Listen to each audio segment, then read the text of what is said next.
اللهم اجعل في قلبي نورا، وفي لساني نورا، وفي سمعي نورا، وفي بصري نورا، ومن فوقي نورا، ومن تحتي نورا، وعن يميني نورا، وعن شمالي نورا، ومن أمامي نورا، ومن خلفي نورا. واجعل في نفسي نورا، وأعظم لي نورا، وعظم لي نورا، واجعل لي نورا، واجعلني نورا.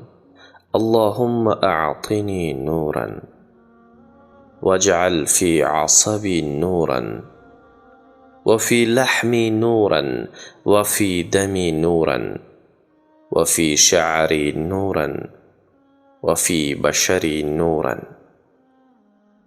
الها قرار ده در قلبم نوره، و در زبانم نوره، و در گوشم نوره، و در چشمم نوره، و از بالایم و از پایانم نوره، و از سمت راستم و از سمت چپم، و از سمت پیشم و از سمت پشتم نوره. و در جانم نور را بینداز، و بزرگ و بلند قدر فرما برایم نور را، و قرار ده برایم نور و مرا نور بگردان. الها با من نور عطا فرما، و بگردان در رگ، گوشت، خون، موی و پوستم نوره.